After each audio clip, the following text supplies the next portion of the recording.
À la veille de Rosh Hashanah, j'ai fait un cours la semaine dernière sur le shofar.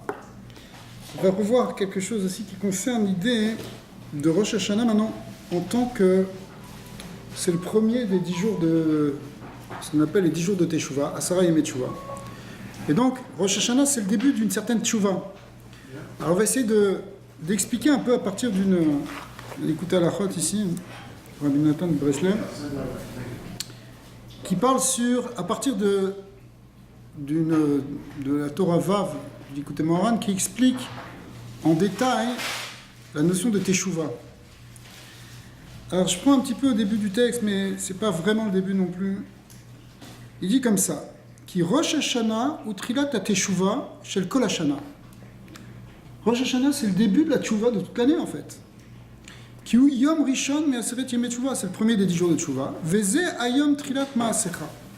Comme c'est marqué dans le verset, ce jour est le jour du début de tes œuvres, qu'on explique parce que chez Nivrabo Adam Arishon, parce que Adam Arishon, il a été créé le 6e jour de la création, d'accord, mais c'était le jour de Rosh Hashanah. Rosh Hashanah, c'est pas le premier jour de la création, c'est le 6e jour de la création. Chaque année, on repasse par le 6e jour, le Yom HaShishi. Après le 7e, c'était le Shabbat. Chazak. Et sa femme a déjà fait un gros... Alors maintenant, ce jour-là, ce qui s'est passé, c'est que Adam a consommé le Etzadat Tovara, n'est-ce pas? Et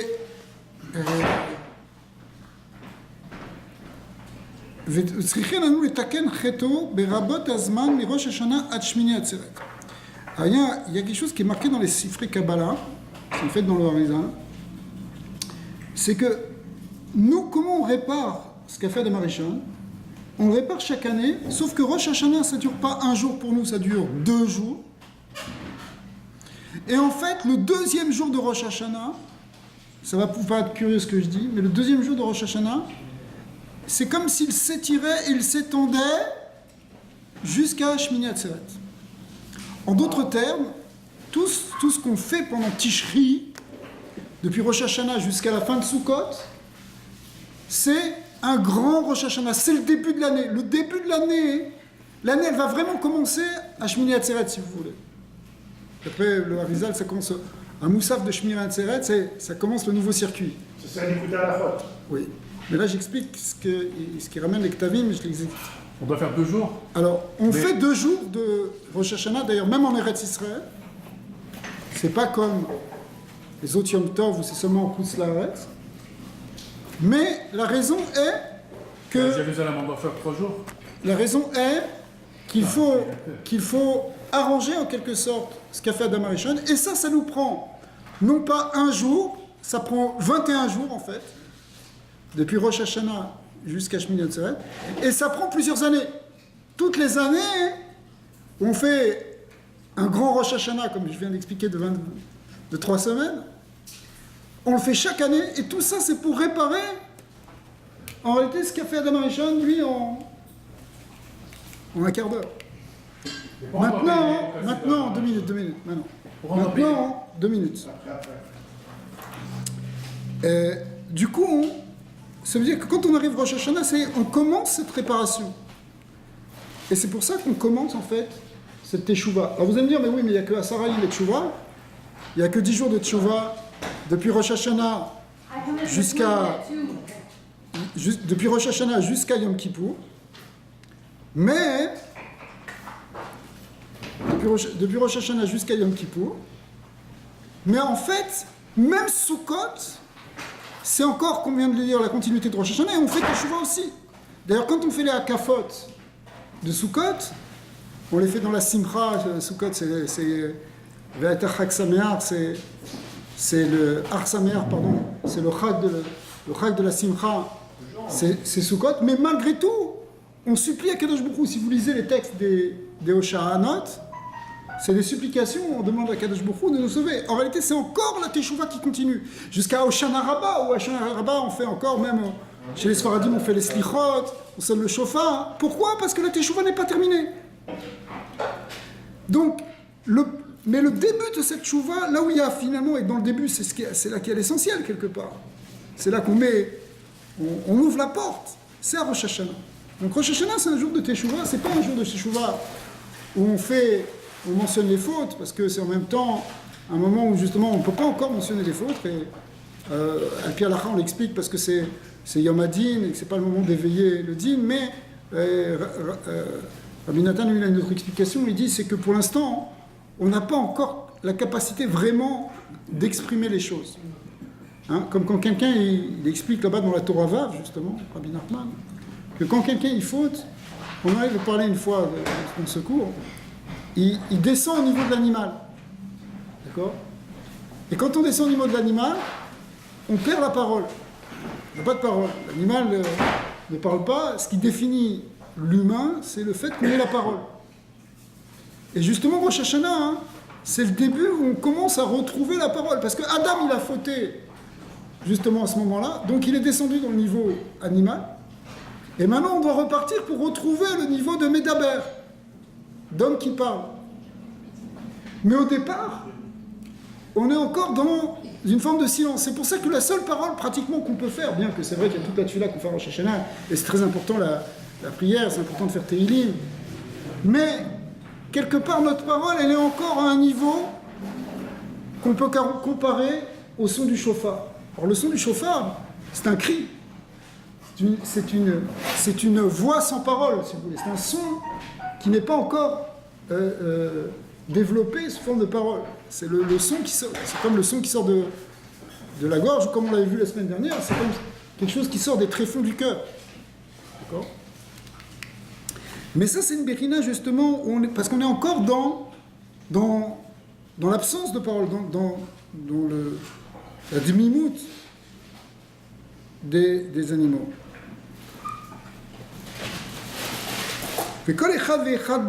Maintenant, chacun à son niveau, ça veut dire la chazot b'tshuva be'elul hayamim. Pendant ces jours dans lesquels on va rentrer, c'est les jours de Teshuvah, bien que Elul c'est aussi des jours de Teshuvah. Mais là-bas, on rentre vraiment dans la Teshuvah la plus importante. Qu'aider les akot, les itkarev betachlit itkarvut elav itbarar b'yom shmini atzeret.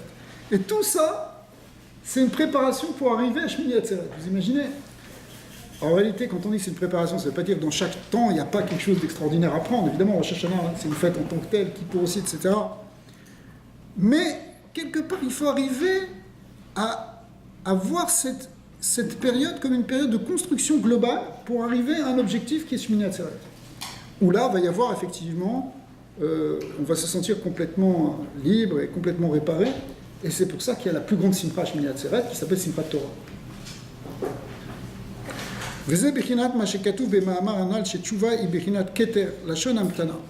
Dans la Torah Vav, il est expliqué que l'idée de Tchouva provient d'une sphira, d'un degré qui s'appelle Keter. Keter, c'est au-dessus de toutes les sphirotes, c'est pour ça qu'elle peut tout changer. Comme c'est marqué que la Teshuvah, elle précède le monde, c'est marqué dans les phrases comme ça, et elle précède la Torah. Elle est plus élevée que la Torah, la Teshuvah. Parce qu'effectivement, même si tu as fait quelque chose de négatif au niveau de la Torah, grâce à la Teshuvah, tu peux non seulement réparer, mais même faire en sorte que ce qui était négatif devienne quelque chose de positif. Comme on sait que la Teshuvah, Be'ahava, la Teshuvah avec amour, la Teshuvah Ila, la Teshuvah supérieure, c'est pas simplement qu'elle efface la faute, c'est qu'elle transforme le négatif en mitzvah. C'est comme si maintenant tu avais fait une mitzvah. Pour faire appel à ça, ça fait appel justement à ce niveau qui est au-dessus de tout, qui s'appelle Keter.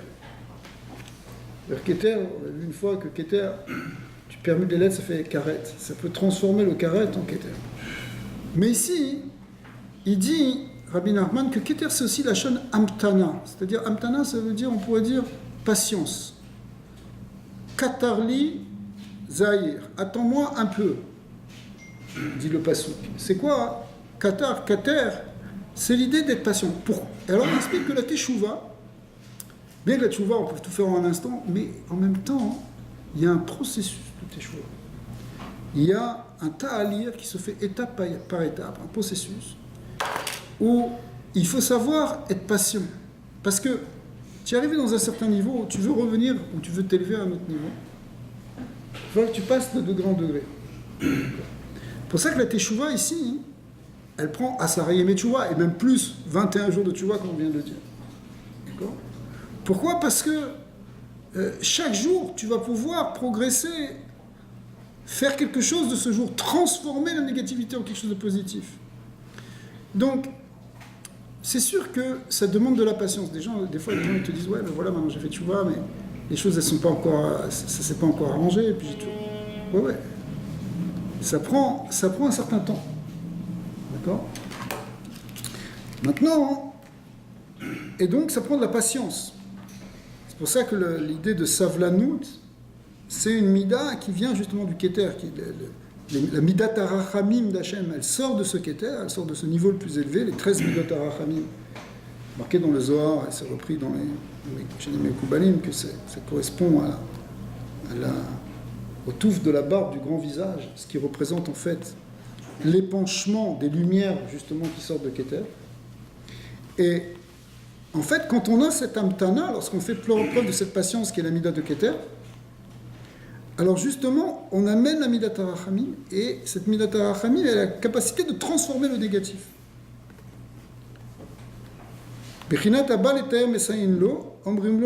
Effectivement, le processus de tahara, de transformation, il demande d'attendre, d'être patient. On t'aide, mais il faut être patient. À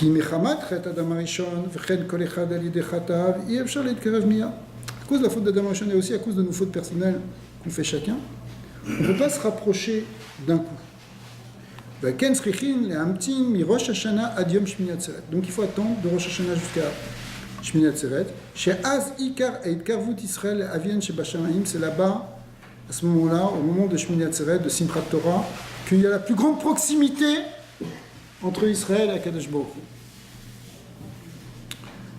Hu. Et comment? À l'idée à Tchouva, chez Zachinu la Asot mi Rosh Hashanah, Adacha Rosh Hashanah Rabba, par cette Tchouva qu'on a fait donc pendant toute cette période.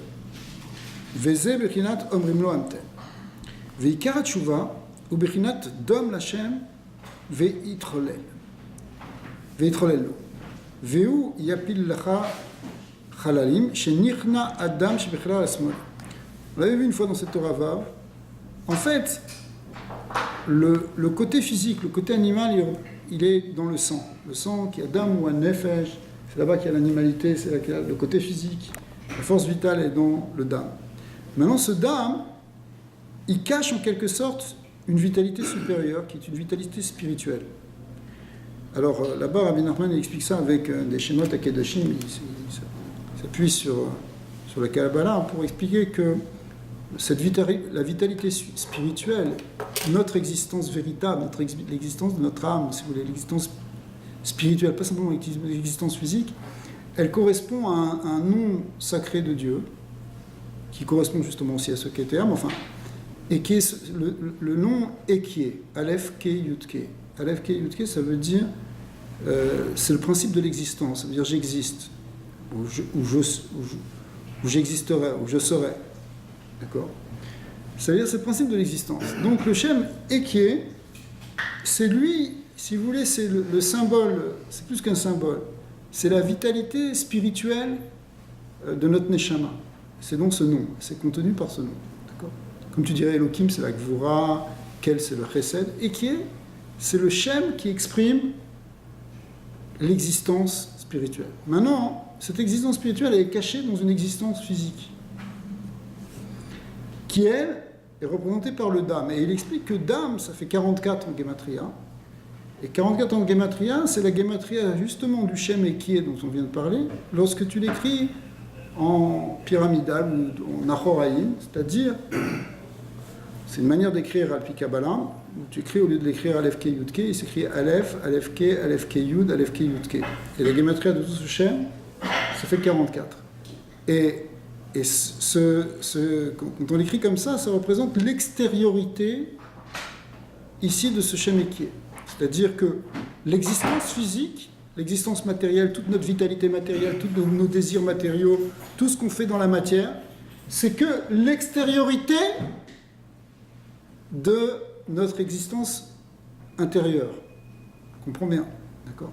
Même que le gouffre, le corps, c'est lui la chitzoniut, c'est l'extérieur de l'âme. Alors maintenant, faire teshuva, finalement, l'idée, c'est que quand on a fauté, on s'est éloigné de notre être, de notre existence, de ce qu'on est réellement, de notre neshama. Alors on s'en est éloigné, on est tombé dans l'extériorité, on est tombé dans la matérialité, et maintenant la teshuva, c'est revenir en fait à ton être véritable. Voilà, ceux qui vont voyager chez le tzaddik cette semaine pour Rosh Hashanah, en fait quand ils voyagent chez le tzaddik, c'est une manière de faire un chemin, Rabbi Nachman explique ça, c'est une manière de faire un chemin pour revenir à notre vrai neshama.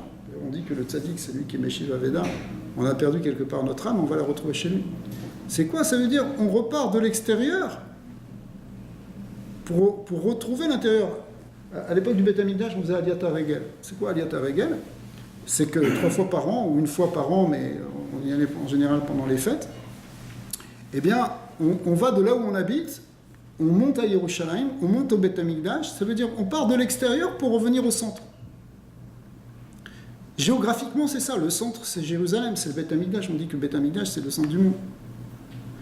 Donc, mais nous, on habite à l'extérieur de ça, et on revient avec ça. Mais en faisant ce voyage physique, en fait, on fait un voyage spirituel en même temps, initiatique en quelque sorte, dans lequel on revient à l'essence de notre être.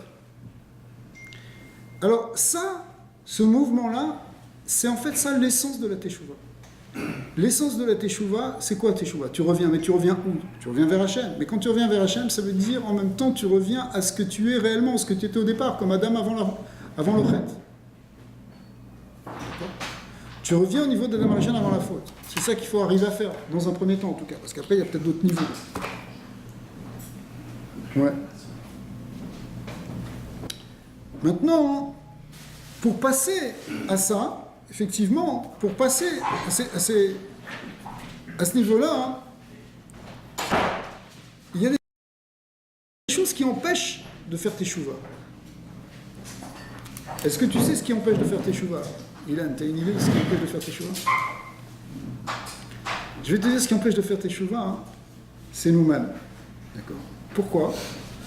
Parce que on a du mal à repasser vers cet intérieur-là, vers notre essence, parce que notre extérieur, qui est en fait notre ego, notre yesh, il est fort. Cette voix en nous qui dit moi, je, moi, qui est en fait, si tu veux, l'extérieur de ce que tu es, l'extérieur de ton être, c'est ça qui est le plus difficile à dépasser en quelque sorte. Et la voie que demande, conseil que donne Rabbi Nachman, il dit c'est qu'il faut que tu annules ton ego. Mais comment tu l'annules? Il faut savoir te taire. Dans un premier temps, savoir te taire. Et effectivement, c'est ce qu'il a dit avant, c'est-à-dire qu'il a dit que quand on est un animal, on ne parle pas. Alors toi, tu es descendu dans l'extérieur, tu es dans le physique, dans l'animal qui est en toi, dans l'âme animale, dans le nefesh habehami. Alors si toi tu es dans ce niveau-là, alors prends déjà conscience que tu es là et arrête de parler parce que tu n'es pas dans le niveau de la parole pour l'instant. C'est pour ça que quelqu'un qui tombe dans la yeshut, dans la gahava, il tombe dans le côté gashmi, ses paroles elles vont être physiques, elles vont être du lashon hara, elles vont être des choses négatives. Pourquoi? Parce que ça ne peut pas être encore une parole de Gdusha réellement, parce qu'il est encore dans l'extériorité.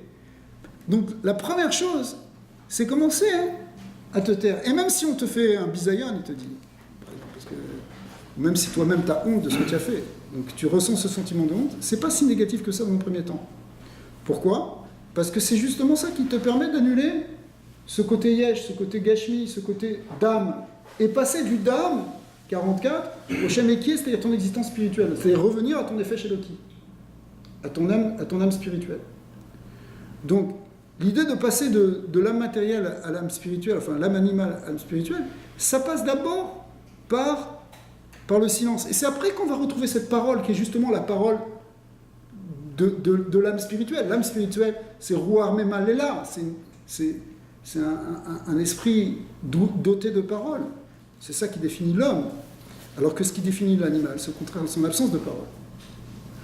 Alors, comment on va exprimer, c'est ce qu'on disait tout à l'heure, comment on va exprimer, nous, ce niveau-là où on est encore, on n'est pas encore capable d'exprimer vraiment de construire notre parole, c'est pas le shofar. Le shofar, c'est vraiment c'est le début de la parole, puisque c'est juste un cri. Mais après ça, hein, finalement, le shofar va faire que c'est le déclencheur en quelque sorte.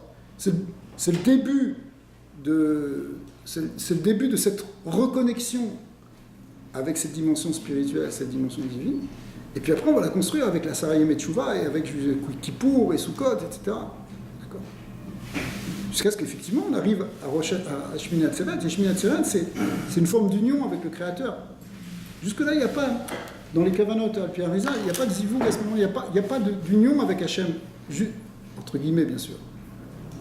Jusqu'à Shmini Atzeret. C'est à Shmini Atzeret que les choses elles sont vraiment réparées pour que. Et c'est pour ça que c'est comme un mariage, on est dans une simcha comme de Khatan et Kalam. En fait, c'est une simcha, c'est ce qu'on appelle simcha Torah. Parce que la Torah, c'est ce qui nous permet justement d'être unifiés avec Dieu. Alors attention, c'est pas qu'il n'y a pas de dvekout à Rosh Hashanah ou à Kippour, bien sûr que c'est les plus grands moments de l'année. Mais quelque part, c'est encore qu'une préparation. On n'est encore que dans la réparation, dans la préparation. C'est intéressant de voir les choses comme ça, et ça change un petit peu. Alors jusque-là, on est dans la Shem, qui est la Pele Hashiv, qui est Moshe Katouf Bezoar Kadosh, Beraya Me'emna, le Zohar il dit, Shetzavir lavo les fanav yitbarer ou les Hashiv atzmo, ou les Asim atzmo, kabehema les korban. Zohar il dit, tu te présentes devant Dieu, et par exemple à Rosh Hashanah, tu dois te voir comme un animal qui est offert en korban. C'est pas que, attention, on ne va pas sacrifier quelqu'un, etc. Mais imagine ce que ça représente de s'imaginer ça. Imagine ça. C'est quoi? Tu es comme un animal qui est à présenter en korban. C'est-à-dire, tu te tais. Et le Zohar dit, Veyema achi en li pelashi. Et il va dire, effectivement, j'ai rien à dire pour l'instant. C'est comme quelqu'un qui s'est fait prendre à faire une bêtise. Qu'est-ce que tu veux qu'il dise dans le premier temps? Il faut qu'il se taise, il accepte, ok, il y a une boucha, mais il accepte. Quelque part, cet état d'esprit, c'est le début. Ça commence par là. Si tu acceptes ça, tu acceptes de t'annuler jusqu'à ce niveau-là, c'est là que tu peux commencer ta teshuva. Si tu n'as pas ce bitoul-là de départ, il manque quelque chose, il manque l'essentiel. Tu ne vas pas pouvoir rentrer dans la teshuva, finalement. Vezé bechinat shofar. Effectivement, le shofar représente ça. Pourquoi Shiu kol belo dibour? C'est un kol sans dibour. C'est un son sans parole. Qui a shofar ou bechinat tshuva kemuva. Parce que le shofar, c'est la tshuva, comme c'est marqué, bechinat uru yeshanim mitar de matechem. Réveillez-vous, endormis de votre torpeur. C'est ça le remez. Le Rambam il ramène comme un remez, bien qu'on ne dit pas le tam, normalement d'une mitzvah, on ne dit pas la raison, mais c'est quoi? C'est que c'est l'idée de se réveiller à la tshuva. Le shofar représente se réveiller à la tshuva. Ou Mechamad she'az beRosh Hashanah ou Trilat HaTshuva. Et comme Rosh Hashanah, c'est encore que le début de la tshuva, c'est le début de l'année, le début de la tshuva. Ou beTrilat HaTshuva, keshe'adam matril ekerev la yidbara, az hakitrug gadol meod rachman al-islam. Et qu'on sait que quand tu commences à faire tshuva, c'est là qu'il y a un plus grand kitrug, plus grande accusation. Mechamad she'adalim avonotav mavdilin beno le ben kono, ven mekadrim alam, ve'inam manichim oto leitkarev. Parce que les fautes, elles séparent à ce moment-là de Dieu, elles empêchent de se rapprocher. Et à cause de cette accusation, on ne peut pas parler encore. Pour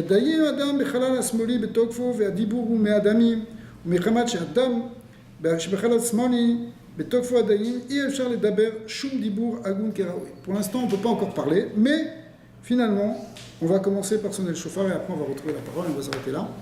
En tout cas, on souhaite à tout le monde une bonne Hitorerut pendant Rosh Hashanah. On peut gagner beaucoup de grands degrés de rapprochement avec Akadosh Baruch Hu. Il faut arriver à Rosh Hashanah avec simplicité, sans chokhmot, il faut rien que, voilà, comme un BMA qui s'approche devant Korban. C'est vraiment le truc d'annulation la plus grande, c'est ça la Kabbalat Malchut Shamayim. Et c'est qu'avec ça qu'après on crée le Keli pour pouvoir justement se rapprocher d'Akadosh Baruch Hu. Abed Hashem, qu'on soit zoché, une bonne année, Ktiva V'Chatima Tova, Shana Tova Metuka, qui est une bonne année, qu'on soit écrit pour une bonne année, une année douce et pleine de simcha, si Dieu veut, pour tous. Et que, avant même Rosh Hashanah, on ait le scout d'aller tous à Yerushalayim avec Mashiach Tzidkenu et Bet Hamikdash B'at Hashem. Merci énormément.